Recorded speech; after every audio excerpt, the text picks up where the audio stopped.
What's up, everyone? Welcome to this day in Philly sports history for October 25th, 2024. I'm your host, Jim Montgomery.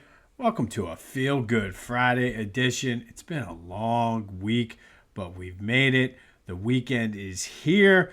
Let's start off with some quick housekeeping notes. First, be sure to follow me on social media, Jimbo_Mont at Twitter and TikTok, at PhillyJimbo on Instagram. Subscribe. Watch the YouTube channel, Jimbo_Mont. I've started putting some of the short clips specifically regarding our Philadelphia Sports Hall of Fame inductee spotlight.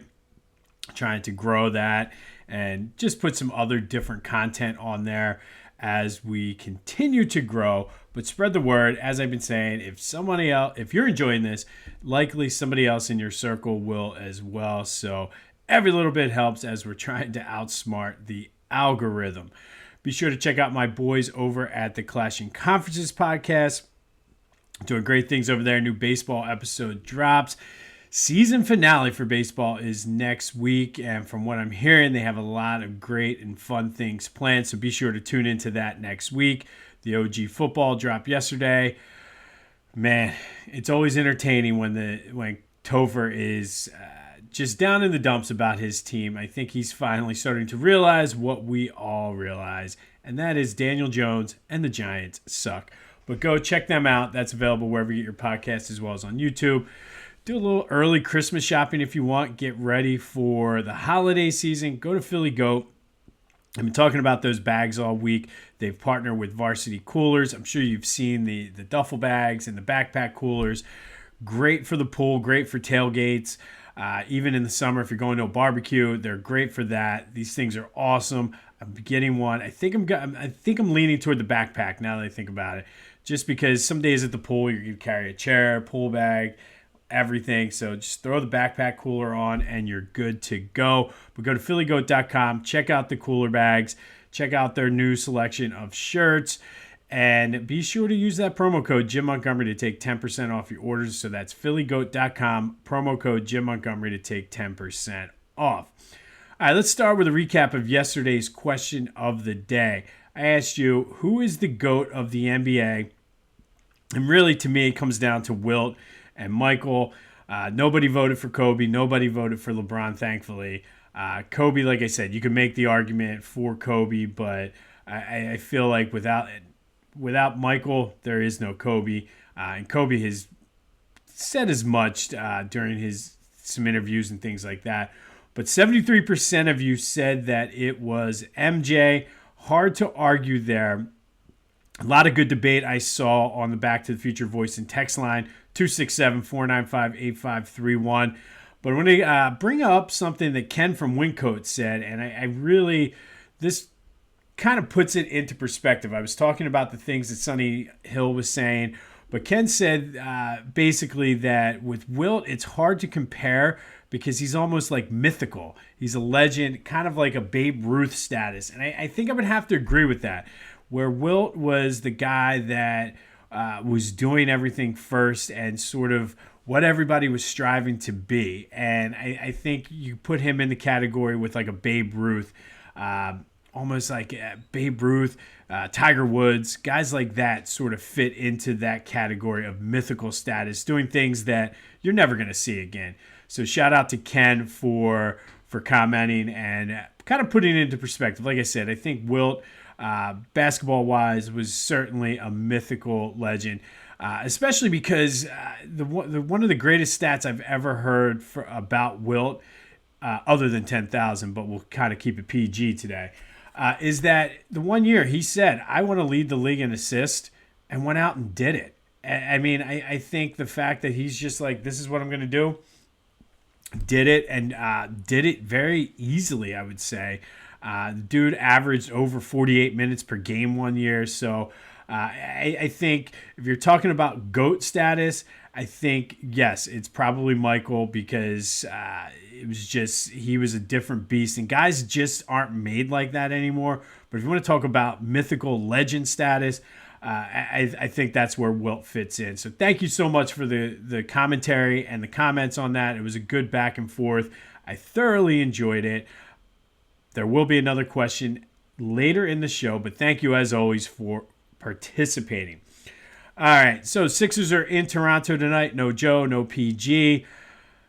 They should be able to win this game without those guys, but I guess they're going to have to get used to playing without these guys if they're going to be setting out, and this is all part of the plan.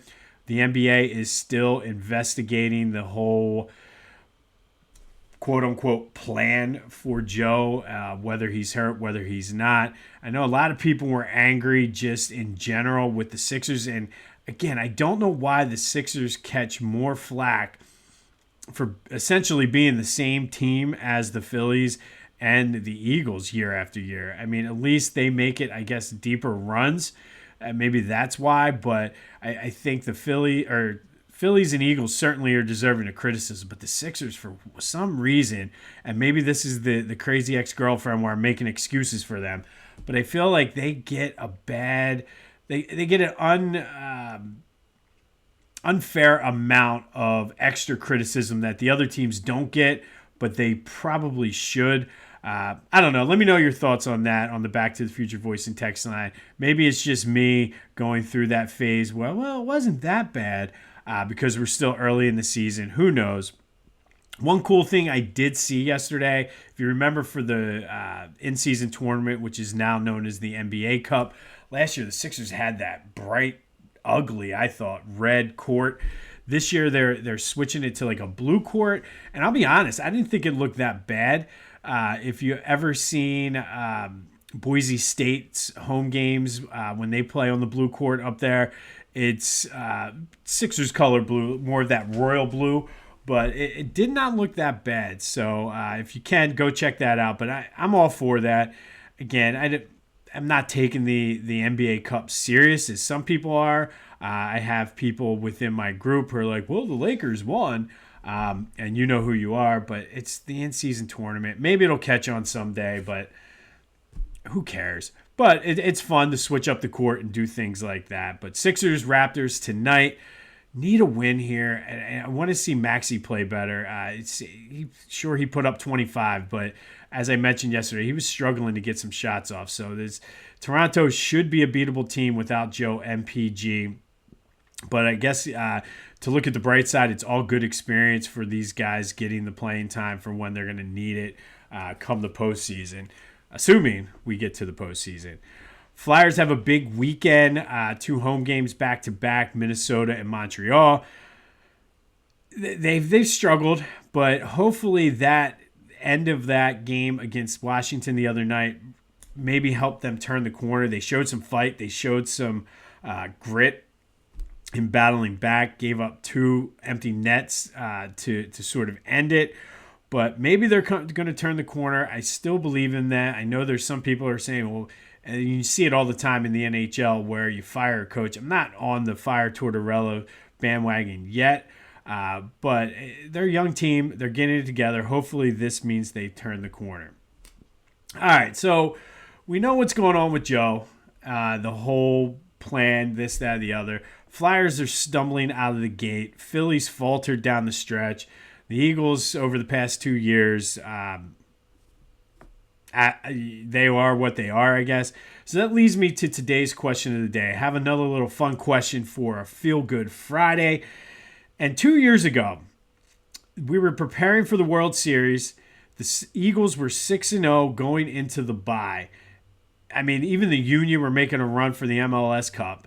And we were feeling pretty good about ourselves here in Philly. Fast forward till now, I'm not so sure we're feeling too good. So my question to you, and I know during the end of that Phillies-Mets series, it certainly was stressful and annoying and not fun to watch. But sports are supposed to be an outlet from reality, a way to blow off some steam. But it seems recently, over the past 2 years, our teams have been causing more stress than what they're relieving. So my question to you today on a Feel Good Friday, are Philly sports bringing you joy right now?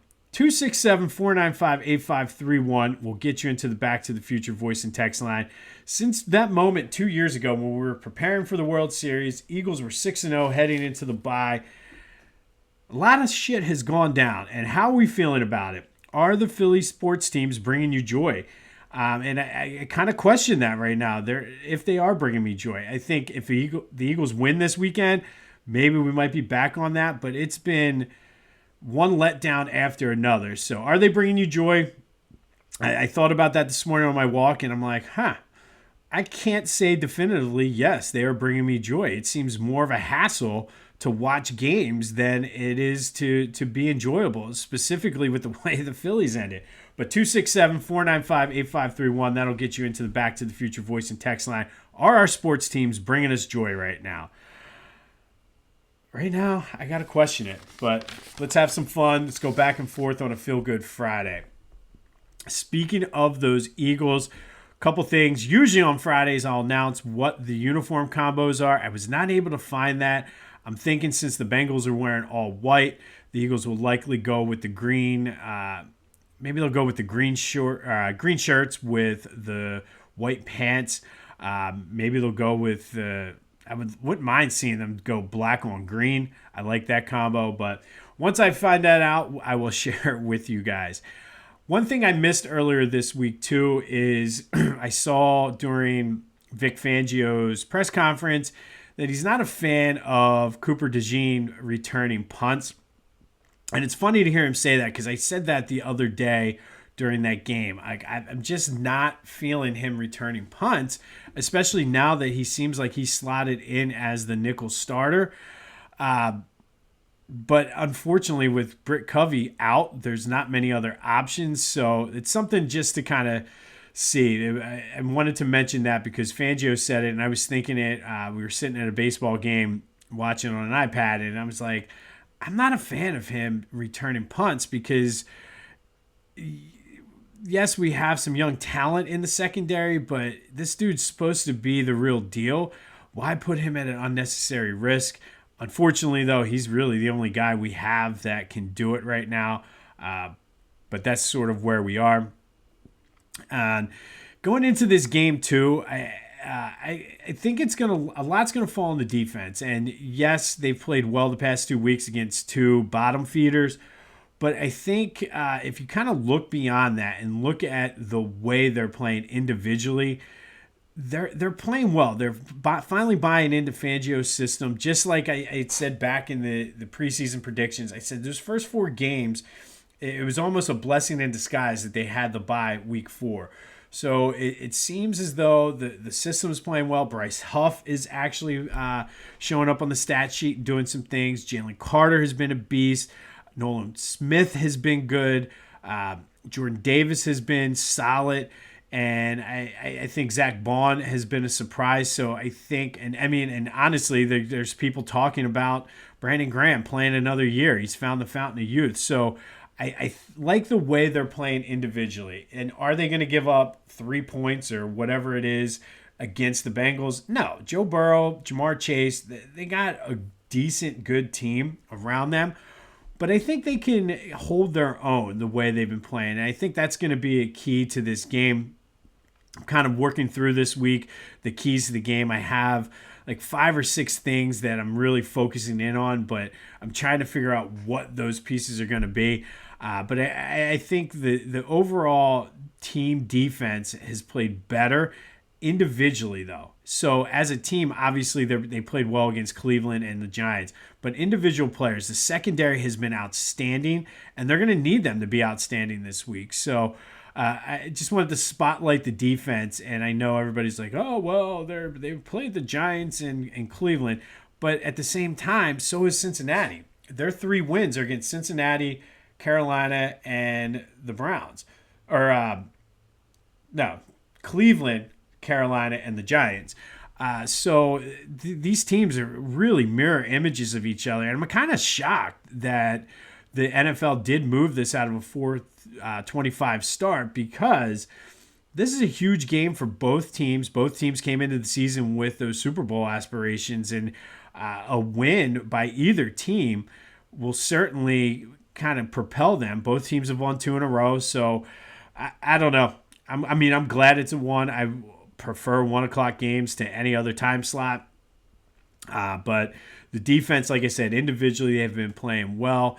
It does appear that Mekhi Becton, it seems like he's not going to be clear from concussion protocol in order to play, which that's a huge blow. We're going to need Tyler Steen to really step up and play well. I mean, he comes in with a lot of hype, but he's been very inconsistent. So it'd be a good time for him to have a breakout game as well. More on this game tomorrow. We should get a clearer picture of the injury report, and I'm working on the 3 keys for Sunday's game, and we'll have our prediction on Sunday. We're now 3-0 or 3-3 with our predictions on the season, so hopefully we can get into a winning record on Sunday. All right, today we're going to stick with the Eagles, and we're going to go back to 1987 today. And on this day in 1987, the Eagles beat the Cowboys 37-20 down at the Vet. But to understand the magnitude of that win, we have to go back 2 weeks prior to October 11th. And on October 11th, the Cowboys beat the Eagles 41-24. Now, that was the strike year. And they missed a week of the season, and most teams played a high number of replacement players, guys that just weren't good enough to play in the NFL. They made a whole movie about it, the replacements. And the Eagles were in a unique situation because obviously Philly is a big union town. So Buddy Ryan was very supportive of his players. He's like, look, if you guys all want to cross, that's fine. I'll coach you. If you all want to strike, that's fine. I will support you with that. But whatever you do, do it together. All of you have to do it. He wasn't going to have some guys cross over, some guys strike. He was like, do it as a team.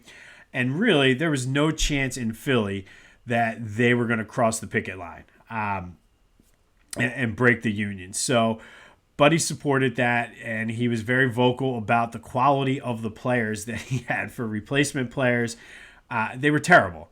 Absolutely terrible, like unwatchable terrible. I remember this is the first year I really was into football and watching every game, and I just remember it was just bad quality football.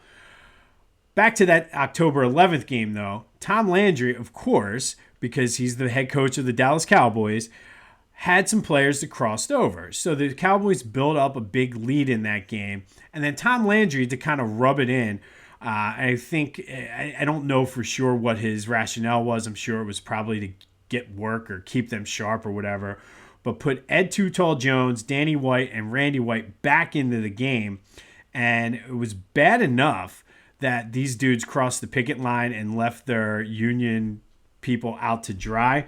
But then the fact that they even played was bad. And then the fact that he put them back into the game to basically run up the score on the Eagles was even worse. So Buddy Ryan did not forget that. So the strike was over.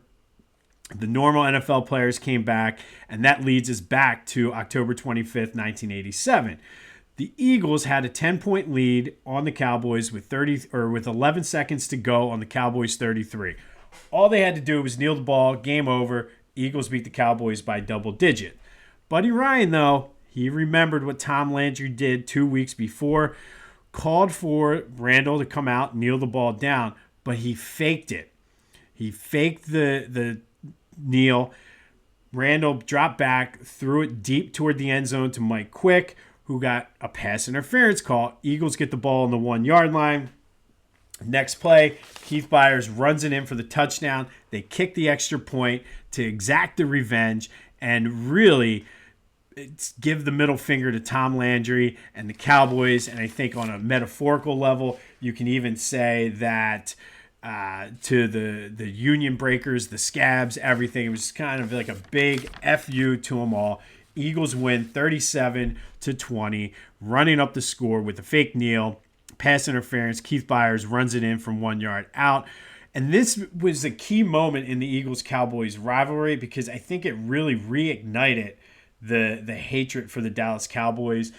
Probably the hatred was always there, but the fact that Buddy Ryan stood up to them and basically punched the bully in the mouth, and it sort of led to the downfall of the Cowboys until Jimmy Johnson came in.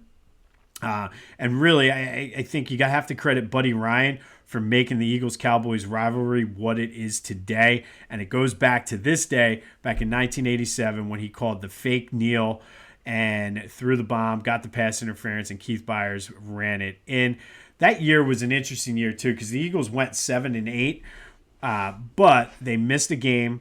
They lost all three games with the replacement players, and it's like, what could have been? Because we know the next year they ended up winning the division. But on this day in 1987, Eagles beat the Cowboys 37-20. Buddy Ryan runs up the score on the Cowboys, getting his revenge on Tom Landry for putting some of his regular players back into a game with replacements. And you gotta love Buddy. I love this day. I love this story. I love this game. So much fun. All right. Finally today, our 2024 Philadelphia Sports Hall of Fame inductee spotlight is on Andy Talley football. And Andy Talley is probably better known for reviving the Villanova football program and making it an FCS powerhouse. He is a Haverford High grad, and he was hired as the coach when the program was reinstated. They had disbanded it after the 1980 season due to basically lack of support. I think I read somewhere that they were only averaging like 700 fans or something per game when they got rid of it. But the alumni and the students wanted it back, so they revived the program and then gave Andy Talley the job of reviving the program. Prior to coming to Villanova, he served 5 years as the head coach at St. Lawrence University. He was 28, 18, and 1. But once he took over at Nova, all he did was become one of the greatest FCS coaches of all time. You can make the argument one of the best college coaches of all time. He amassed 257 wins in his career, 229 of them coming at Villanova. In his 32 seasons at Villanova, 26 of them he had winning seasons. He has the most wins all time in the Coastal Athletic Association Conference, made 13 trips to the postseason, won 5 different Coach of the Year awards. He was a 3-time Conference Coach of the Year, and of course the crown jewel of his time as coach of the Villanova Wildcats. He won the 2009, I don't even know what it was called in 2009. Now it's the FCS Division II, whatever you want to call it, but Villanova won the national championship in 2009. Over the course of his 32 years at Nova, he coached 16 All-Americans, 84 All-Conference players, and again, I always focus on this because of my background, 16 academic All-Americans, 3 Walter Payton Award winners, which is the best player in FCS in the country. He had 16 players go on to play in the NFL, including Brian Finneran, who had a cup of coffee with the Eagles, and of course, one of the all-time greats in Eagles history, number 36, Brian Westbrook. Andy Talley's in the Villanova Athletics Hall of Fame, the Pennsylvania Sports Hall of Fame, the Delco Athletics Hall of Fame, the College Football Hall of Fame, and on November 7th, he will take his spot in the Philadelphia Sports Hall of Fame. So today's 2024 Philadelphia Sports Hall of Fame inductee spotlight, Andy Talley. You can really call him the father of Villanova football because there was no team before Andy Talley came in, and he was able to turn them into a powerhouse, culminating with a national championship in 2009. But everybody likes Andy Talley. I'm looking forward to meeting him on November 7th. Nobody has a bad word to say about him. He served as an inspiration for Jay Wright. So Andy Talley, November 7th, will receive the honor of being inducted into the 2024 Philadelphia Hall of Fame inductee class. On this day in 1987, Eagles beat the Cowboys 37-20. Buddy Ryan called for a fake spike, got a pass interference, and ran up the score on the hated Dallas Cowboys, getting his revenge on Tom Landry, and in the process reigniting the Eagles-Cowboys rivalry. We'll have more on the Eagles tomorrow. Hopefully we get word on what the uniform combination is. Let me see a good Sixers effort tonight up in Toronto. Tyrese, I'm looking at you, man. I need you to score like 30 points. And Andre Drummond, just be a beast. And I think they should be able to win this game. But let me know your thoughts on the question of the day. Are Philadelphia sports bringing you joy right now? 267-495-8531. That's the Back to the Future voice and text line. Get that. Anything else Philly sports related off your chest? Want to reminisce about Andy Talley? Vent about the Eagles, Sixers, Flyers, Phillies, whatever. It's all fair game. Want to give your favorite Buddy Ryan moment? That's fair game too. Be sure to check out my boys at the Clashing Conferences. Go get a cooler bag from Philly Goat. Use that promo code Jim Montgomery. But most importantly, go have yourselves a Friday. This has been This Day in Philly Sports History for October 25th, 2024. I'm Jim Montgomery. And until next time, I'll see you when I see you.